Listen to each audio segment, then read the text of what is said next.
Welcome back to my channel. This is Janelle Danyo. And for today's vlog, ituturo ko sa inyo kung paano natin makikita ang contribution natin sa SSS. Ang unang-una natin gagawin guys, para ma-access natin ang contribution natin sa SSS, ay kailangan mo natin gumawa ng account sa SSS. So kung hindi pa kayo nakagawa guys ng account sa SSS, so ipipin ko na lang dyan sa comment section, sundan nyo na lang ang vlog ko sa pag-register ng SSS. So ngayon guys, pag once nakapag-register na kayo sa SSS, so mag-download na rin kayo ng SSS application para doon na kayo mag-access kung paano nyo makikita ang ating contribution.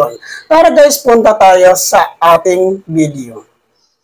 So nandito na tayo ngayon sa ating screen recording. Kung hindi pa kayo nakapag-download ng SSS application, kailangang mag-download muna kayo para dito na natin mabilis ma-access ang ating contribution sa SSS.